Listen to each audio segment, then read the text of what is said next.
My ex thinks I ruined our son's future. My family thinks I went nuclear. And my son, he's finally realizing what he threw away. I keep telling myself I only matched the energy he gave me, but late at night, the guilt hits hard. I don't know if I'm teaching a lesson, or destroying everything left between us. I was in the kitchen finishing up some paperwork when my son, Marcus, walked in and dropped a sentence on me that felt like someone punched a hole straight through my chest. "You're not my real father. Mom's boyfriend is better." Just like that. No hesitation. No softening. Just tossed out like it was nothing. I didn't yell. Didn't cry. Didn't even flinch. I just looked at him and said, calmly, "Okay." But inside? I swear I felt something tilt, like the ground shifted a few inches to the left. For context, I'm 43. I've been raising Marcus alone since he was 8 years old. His mom, Veronica, walked out after meeting some dude at her gym. Didn't fight for custody. Didn't ask for weekends. She wanted her freedom, whatever that meant. And honestly, after the dust settled, I focused on giving Marcus the life he deserved. And I worked my tail off to make it happen. Westfield Academy? $32,000 a year. BMW at 16? Yep. Custom gaming PC that looked like it could run NASA? Summer camps, tutoring, extracurriculars he barely cared about? All of it. Not because I'm loaded, I'm a construction project manager, but because I prioritized him over everything. Over vacations. Over hobbies. Over dating. Over sleep. Then, out of nowhere, 3 weeks ago, Veronica decides she suddenly wants to reconnect. She shows up at my door with her boyfriend, Dante. Picture the stereotypical gym trainer influencer in the making, except with a leased Maserati and sunglasses that never actually leave his face. Marcus starts spending weekends over there. Fine. He should know his mother. I figured it might actually fill some void he carried around all these years. But last Sunday, that's when he hit me with that line. He stood in our living room like he was giving some kind of speech. "I've been thinking, you're not really my father. Like, not my real father. Dante gets me better. Mom says I can move in full-time after I turn 18. He's gonna help me become an influencer." Influencer. I just stared at him, trying to read his face, trying to make sense of the words coming out of this kid I'd raised, fed, clothed, supported, and loved for nearly a decade by myself. "You know what I mean," he added, waving a hand. "Biologically, yeah, but Dante's more of a father figure. He doesn't lecture me about grades or college. He actually supports my dreams." "Your dreams of being an influencer," I repeated. He rolled his eyes. "See? You're doing it right now. Being dismissive. Dante says I have natural charisma." Natural charisma. My brain whispered, this kid has been here for 2 weekends and already drank the Kool-Aid. But I didn't argue. I didn't beg. I didn't snap. I just nodded, slowly. "Okay." He blinked at me like he didn't understand the word. "Okay," I repeated. "If I'm not your real father, then I don't have real obligations to you." He froze. "So tomorrow," I continued, "I'll stop the payments for your private school. Your car is in my name, so that's going back to the dealer. And your college fund?" I paused and let that hang in the air. "Well, that's for my son. And apparently, that's not you." I watched the color drain from his face. It was like watching paint peel in real time. "Dad, wait. It's Marcus," I corrected him calmly. "Or maybe just sir, since I'm not your real father." He stood there, stunned, like the reality of what he said finally hit him. That was Sunday. And by Wednesday? Oh, by Wednesday, everything had detonated in every possible direction. Alright, let me walk you through the absolute meltdown that followed, because the minute I held my boundary, the universe apparently decided to run a full-scale social experiment on how fast a family can implode. So, Monday morning.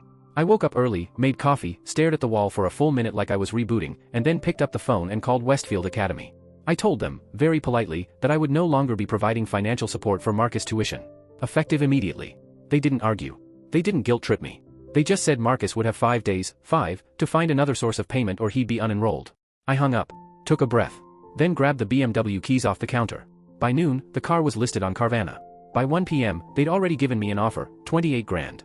Honestly? Pretty solid for a 1-year-old car that Marcus used mostly to go to his mom's house and to buy iced coffee. Then Monday afternoon rolls around. Marcus comes home, and the kid is wrecked. Red eyes, blotchy cheeks, the kind of crying where the words come out in little gasps. "Dad, the school called me to the office. They said you're not paying anymore. I have SATs next month. I can't switch schools now." I looked at him, completely calm, and said, "Talk to your real father figure about it." He stared at me like I'd slapped him. "This is insane. You're ruining my life over one comment." "One comment?" I repeated. "Son, you said I'm not your real father. Real fathers pay for school. I'm just some random guy who fed you and kept a roof over your head for 9 years, right?" He didn't have a comeback. Just stood there breathing hard, like he wanted to argue but realized every word might dig the hole deeper. Then Tuesday happens. Veronica starts blowing up my phone. 47 texts in a row. I am not exaggerating. Some highlights. "WTF is wrong with you? You can't just abandon your son. This is emotional abuse. Dante's lawyer cousin says this is illegal. Marcus is traumatized." I replied once. One message. "Marcus has a real father figure now. Ask Dante to cover it." Dead silence from her for about an hour. Then another explosion of texts. Wednesday morning, she decides texting isn't enough, she shows up at my workplace. And let me tell you, she arrived heated, yelling about lawsuits, child abandonment, ruining Marcus' future, how Dante can't afford private school because he's building his brand and launching a fitness empire. Security had to walk her out. My boss, Jim, who is built like a retired linebacker and has seen some things, just watched her go, then turned to me and asked, "That your ex?" I nodded. He clapped a heavy hand on my shoulder and said, "Stand your ground, brother." Then walked off like he'd seen this episode before and knew the ending wouldn't be pretty. Wednesday night is when Marcus tries a new tactic. The kid cooked dinner. He cooked dinner. First time in, 2 years? Then he cleaned his room, voluntarily. I should have known right there something was up. He sat me down afterward like he was about to give a TED talk. "Dad," he said softly, "I'm sorry. I didn't mean what I said. I was just trying to explore my relationship with Mom. You're my real dad. You've always been there." I just raised an eyebrow. "And this," I asked, "has nothing to do with losing your car and getting kicked out of school?" "No. I mean, okay, those things made me realize how much you do for me, but still. If I apologize, and you restore everything tomorrow, we're good. I won't say anything like that again." I leaned back in my chair and looked at him. Really looked at him. "And when Dante buys you a Maserati for graduation? When Mom offers you a room in their penthouse because being an influencer needs the right environment, what then?" He couldn't meet my eyes. That's different," he muttered. That's when something in me just snapped into place. Not anger. Not spite. Just clarity. "Get out of my sight, Marcus." He stood up quietly and walked away. And now? Today's Thursday. The school wants payment by tomorrow. Marcus has been rotating between yelling, crying, and trying to be the world's most affectionate son. Veronica has threatened legal action 6 times. And, cherry on top, Marcus blocked her after she asked him for $32. I'm sitting here right now with a beer in my hand, staring at the statement for Marcus College Fund. $127,000. And for the first time in 17 years, I'm thinking about myself. About maybe buying that motorcycle I've wanted since I was 21. More updates soon, because trust me, this avalanche is nowhere near finished. Alright, buckle up, because the next part of this saga? It was chaotic. Like, full-on reality TV energy mixed with a courtroom drama and a family reunion gone wrong. Friday, deadline day. Marcus decided to stay home sick. Translation, he was panicking so hard he couldn't keep still. He kept bouncing between Veronica's place and mine, trying to put together some kind of desperate plea deal like we were negotiating a hostage situation. Around noon, I look out my window, and what do I see? Veronica. Her sister, Gabriella. And, I swear I'm not exaggerating, Dante's mother, Rosa. Rosa is the 65-year-old woman who carries herself like her son is the second coming of Michelangelo, only instead of carving statues, he's yelling motivational workout quotes into a ring light. She walks in like she owns the place and immediately starts lecturing me about family values. "In our family," she says, "we don't abandon children over words. My Dante would never do such a thing." I stared at her and replied, "Your Dante told my son he'd be a better father, yet somehow can't pay for the school he thinks I'm obligated to fund. Sounds like he's great at talking, but not much else." Before Rosa can fire back, Gabriella jumps in like she's the spokesperson for the committee of bad decisions. "You're being petty. Marcus is a child. He made one mistake. He's 17, I said. In 8 months, he's legally an adult. Old enough to declare I'm not his real father? Then he's old enough for consequences." That's when Veronica pulls out her signature move, tears. The dramatic, trembling kind. The kind she used on me back when we were married. "Please," she begged. "His whole life is at Westfield. His friends, his programs. You're destroying his senior year." I didn't raise my voice. Didn't argue. "No," I said quietly, "Marcus destroyed it when he decided Dante was his real father figure. I'm just reallocating my financial responsibilities." And then, as if the circus wasn't loud enough already, Dante shows up. This man climbs out of his leased Maserati wearing a tight tank top, in 50-degree weather. He struts toward me like he's about to challenge me to a push-up contest. "Bro," he says, "we need to talk man-to-man." "Sure," I said. "You got $32? He blinked. "What?" "Nothing," I said. "Go ahead." He sighs dramatically. "Listen, what Marcus said was out of pocket, but you're taking it too personal. Kids say dumb stuff. And adults," I replied, "deal with the consequences. You wanted to be his father figure? Congratulations. Step up. Cover his tuition." "I'm building my brand, bro," he says.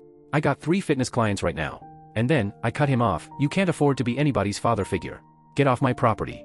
He actually puffed up his chest before Rosa grabbed his arm and pulled him back like a misbehaving toddler. Saturday. Marcus went nuclear. He posted on Instagram, publicly, calling me an abusive narcissist who can't handle rejection. He tagged our extended family. My coworkers. My boss. People he hasn't talked to since he was 10. And the post took off. 1,200 likes. Over 300 comments. But here's the hilarious part, almost everyone roasted him. Bro said he wasn't his real dad and expected the bank to stay open. Play stupid games. Hall of Fame for finding out. Even my coworkers chimed in with laughing emojis.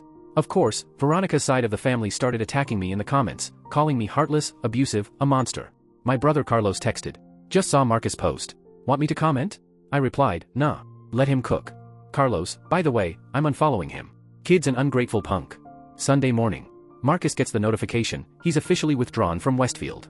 He has to enroll in public school, Jefferson High. Now, it's actually a pretty good school. Rated well. Good teachers. Great programs. But to Marcus? It's like being sentenced to a Siberian labor camp. He barges into my room at 7 a.m., panicked and furious. I have to go to Jefferson. Do you know what kids at Westfield call Jefferson? Juvenile Hall High.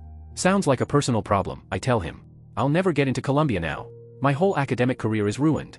Talk to Dante, I say. Maybe he knows someone in admissions. He slams his hands onto the table. Stop saying that. You're my father. No, I say calmly, I'm just some guy you're biologically related to. Your words, not mine. He went silent. Completely silent. Sunday afternoon. I get a call from my lawyer buddy, Keith. He's laughing so hard I can hear him wheezing. Dude, Veronica tried to file an emergency custody modification. She told the judge you're financially abusing Marcus. What did the judge say? Keith is cracking up. Judge said, and I quote, "Ma'am, your son is 17 and private school is not a necessity." Filing dismissed. I swear the universe handed me a bag of popcorn at that exact moment. Sunday night, 11 p.m. A note slides under my bedroom door. Handwritten. Messy. Tear-stained. Dad, I messed up. I know I messed up. Mom and Dante filled my head with stuff, telling me you held me back, that you were too strict, that I could be more without your rules. I believed them because I'm an idiot. I see now Dante can't even afford his car lease. Mom lives in a tiny apartment. They sold me dreams they can't actually give me. I'm not asking for Westfield back. I know that's done. I just want you to be my dad again. The real one. The only one. Marcus. I kept the note. Read it twice. Then read it again. Didn't answer. And this morning, Monday, Veronica sent one final text. You won. Hope you're happy. Marcus cried all night. I replied. I didn't win anything. I just stopped losing. Now I'm sitting here with another beer, staring at that note, trying to figure out my next move. Because for the first time in this entire disaster, the kid might actually understand what he did. More updates soon. Alright folks, last update. And honestly, this whole week felt like somebody hit shuffle on a soap opera and dared my life to keep up. After Marcus slipped that note under my door, I didn't respond right away. I let him sit with it. Let him stew in the silence and really feel the weight of everything that had happened. For 2 days, the kid moved around the house like a ghost. Barely ate. Barely talked. Came straight home from his new school without stopping anywhere. No Instagram, no attitude, no dramatics. He even cleaned the kitchen, without being asked. That alone told me he was desperate. By Wednesday, I figured he'd marinated in humility long enough. I sat him down at the table. Let's talk about your note. He didn't even try to hold it together. He just broke. Actual, chest heaving, snot bubble crying. Not the guilt-tripping tears he pulled earlier. He looked like a kid who finally realized he'd burned down his own house. Dad, I'm so sorry, he sobbed. I ruined everything. I'm so stupid. You're not stupid, I told him. You got played by 2 adults who should have known better. He sniffed hard. I wanted to know Mom. And she made it sound like you were the villain. Like you were the reason she left. I sighed. Your mom left because she met Dante at the gym and decided being a parent was too boring. That's it. No conspiracy, no dramatic backstory. She said I was controlling? She spent our mortgage money on supplements for her influencer dream. She had 200 followers. But sure, I was the problem. He stared at the table, shame written all over him. And then, Thursday happened. And Thursday went nuclear. I get a call from someone I don't even know. Turns out Mr. Maserati and motivation quotes got himself arrested. Yes, arrested. Apparently, the dude was running a supplement scam, selling fake pre-workout to his clients and claiming it was pharmaceutical grade. One of those clients ended up in the hospital. Police searched Dante's apartment and found counterfeit products everywhere. About 50 grand worth. Not only was the Maserati leased, the supplements were too, apparently.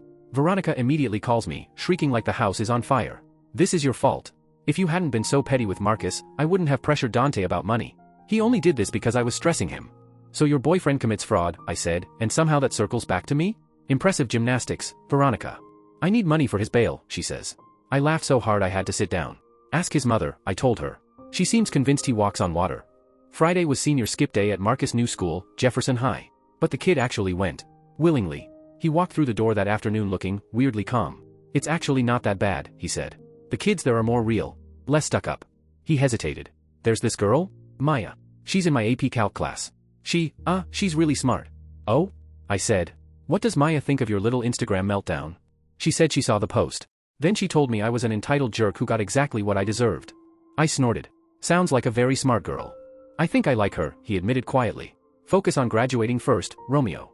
Saturday morning, 8 a.m. Doorbell rings. I open the door half asleep, wearing boxers, a robe, and holding a mug of coffee like a shield. And there they are. Rosa, Dante's mother, Gabriella, Veronica's sister, and Veronica herself, looking like she hasn't slept since the Obama administration. They're there to make peace. Rosa starts off strong. My son is in jail because of the situation. You have destroyed 2 families. I blinked. Your son is in jail because he committed a crime. That's on him. Gabriella jumps in. Marcus needs his car back. At least give him that. I'll buy him a used Honda when he graduates, I said. If he finishes with a 3.5 GPA. Veronica finally speaks, voice shaky. Please. I know I messed up. I said awful things. But Marcus shouldn't suffer because I'm an idiot. You're right, I said. He shouldn't suffer because you're an idiot. He's suffering because he acted like one. Actions have consequences. Better he learns that now. They left after more accusations and yelling. Veronica's now living with Gabriella because Dante's apartment is officially a crime scene. Honestly? Poetic. Sunday. Marcus and I went to pick up his remaining stuff from Westfield. He was embarrassed, but he handled it like a champ. Even his ex-girlfriend Brittany stopped him. I heard what happened, she said. You kinda deserved it, but I'm sorry it turned out like this. On the drive home, Marcus stared out the window before speaking. Dad? I've been thinking about college. Yeah? I don't think Columbia is realistic anymore. Westfield was my edge. But Jefferson has a partnership with State's engineering program. I could do community college for 2 years, then transfer. I almost swerved off the interstate. You're considering community college? Maya's doing it, he said. She said it's smart financially. Her parents make good money but have 3 kids. She pays her own way. This girl was turning my son into a responsible adult and I hadn't even met her yet. He swallowed hard. Can I still use my college fund for state or community? That money, I told him, has always been for your education. Your real education. But this summer, you're getting a job. And when you get that Honda? You're paying your own gas and insurance. He smiled for the first time in weeks. Deal, Dad. So, are we good? We're getting there, kid. We're getting there. This morning, I woke up to the smell of burnt bacon. Marcus was in the kitchen making breakfast. Eggs runny, toast charred, bacon practically cremated, but the effort meant everything. He left for school, probably trying to charm this Maya girl with his newfound humility. Veronica's been quiet since Dante's bail got denied. He's looking at 3 to 5 years. She posted some inspirational nonsense online about knowing who your real friends are and rising from the ashes. Sure, Jan. As for me? I've been scrolling through motorcycle listings. Not buying anything, the fun stays intact, but hey, a man can dream. To everyone who said I went too far, my kid learned something life usually teaches much later and much harsher. Don't disrespect the people who show up for you every single day. Don't exchange genuine love for shiny nonsense. And don't bite the hand that's been feeding you for 9 years straight. We're not perfect. We're not magically healed. But for the first time in a long time, we're real. More real than Dante and at least Maserati ever were. Alright, that's the end of this roller coaster. I'm gonna go crack a beer and watch the game. Peace out. Edit. Everyone keeps asking, yes, Marcus and Maya have a study date this Friday. Kid sweating bullets. Also, Dante took a plea deal. 18 months. And Veronica? Already back on Tinder. Some things never change.